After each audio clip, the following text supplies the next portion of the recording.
1. NASCAR drama, 2311 and front row's antitrust battle. 2. NASCAR insider warns. Tyler Reddick and 2311 Racing might lose their chartered cars. 1. NASCAR drama, 2311 and front row's antitrust battle. A bold reality check. Two well-known NASCAR organizations, 2311 Racing and Front Row Motorsports, are ready to roll into every remaining 2025 Cup Series event. But their very status inside the garage is hanging by a legal thread. They insist they deserve the privileges of charter membership, yet they have simultaneously signed the paperwork that would let them show up as ordinary open entries. Curious? That dual strategy is creating waves, and what happens next could affect every other team's paychecks. First, the immediate good news for fans. All 6 cars fielded by 2311 and Front Row, piloted by Tyler Reddick, Bubba Wallace, Riley Herbst, Todd Gilliland, Zane Smith, and Noah Gragson, are guaranteed to start this weekend at Dover and next weekend at Indianapolis.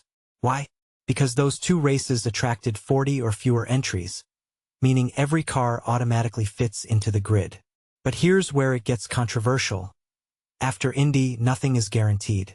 If even one additional car shows up and pushes the tally beyond 40, the 6 machines from 2311 and Front Row will have to fight their way in on speed during qualifying. No provisional, no safety net. That's the harsh reality of being an open team. Why does the designation matter so much? Money, lots of it. Chartered organizations receive a sizable, predefined slice of NASCAR's revenue pie each week. Those figures are kept under wraps, but court filings confirm they run into the millions of dollars. In contrast, open teams race for far smaller payouts, so missing out on charter status could hammer 2311 and Front Row's finances over the entire season. And this is the part most people miss. NASCAR's executives argue that granting these 2 teams temporary charter privileges would shortchange the 13 organizations that signed the new 7-year charter agreement beginning in 2025. Scott Prime, NASCAR's executive vice president and chief strategy officer, spelled it out in a declaration submitted to a federal court in Charlotte. If the judge orders NASCAR to treat 2311 and Front Row as chartered entities, the bonus pool for the loyal signatories gets diluted. Prime's statement also highlights a marketing twist. He claims bending the rules now could scare off potential owners weighing entry into the 2026 Cup Series.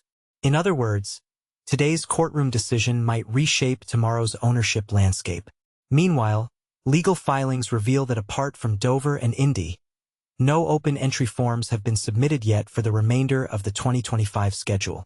Historically, the last 16 races of a Cup season seldom attract more than 40 cars.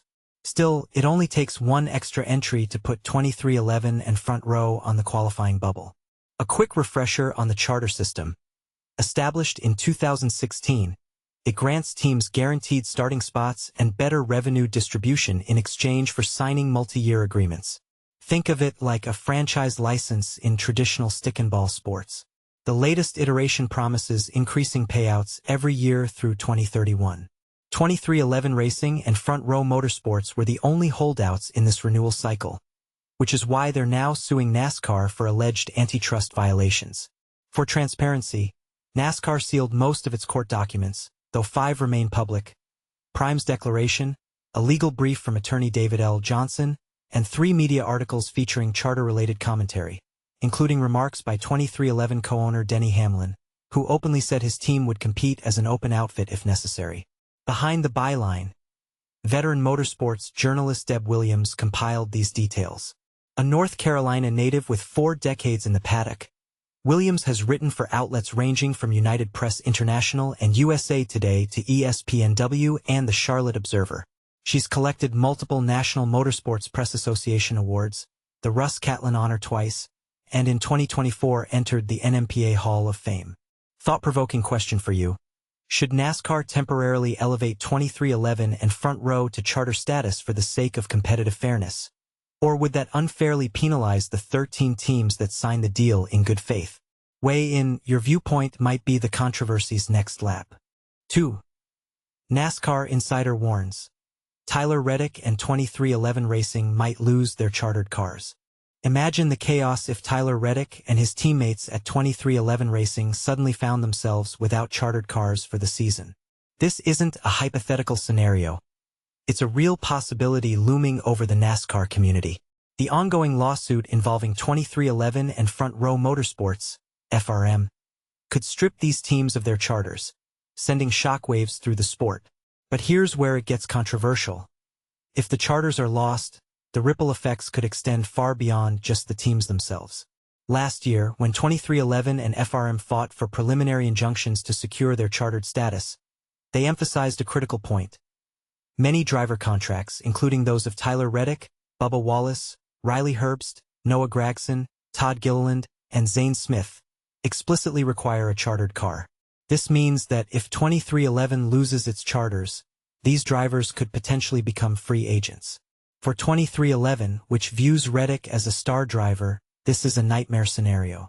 Bob Pockrass, a respected NASCAR insider from Fox Sports, recently discussed the situation on Kevin Harvick's Happy Hour show. He didn't mince words when he warned about the potential fallout. Theoretically, without a charter, drivers could become free agents because their contracts usually require a chartered car, Pockrass explained. Now, do we expect any of them to leave? Probably not. But Tyler Reddick is an exceptional driver, and if there's even a hint that he might be available, other teams could swoop in with offers. This could become yet another distraction for Denny Hamlin and the 23XI team. And this is the part most people miss. The domino effect of losing a charter doesn't stop at the team level. It trickles down to sponsors, fans, and even the broader NASCAR community. For example, if Reddick were to leave 23XI, it wouldn't just be a loss for the team, it could reshape the entire competitive landscape. Think about it. Reddick's move to 23XI was already a bold one. He signed a deal in 2022 to join the team in 2024, but when Richard Childress Racing parted ways with him early, it opened the door for Kyle Busch to take over the number 8 car. Could Reddick make another headline-grabbing move if he becomes a free agent again? The NASCAR lawsuit has left a lot of questions unanswered. Both 23XI and FRM are bracing for the possibility of losing drivers, sponsors, and the industry goodwill they've worked hard to build. As of this week, barring another injunction, the teams have effectively lost their charter status. Heading into Dover Motor Speedway, there will be 6 open cars on the track. While it's unlikely any team will miss a race, the theoretical possibility exists. This season, only the Chicago Street Race and Daytona 500 have sent teams home during qualifying due to oversaturated entry lists. So what do you think? Could Tyler Reddick leave 23XI Racing? And if he did, how would it change the sport? Share your thoughts in the comments. We'd love to hear your take on this unfolding drama.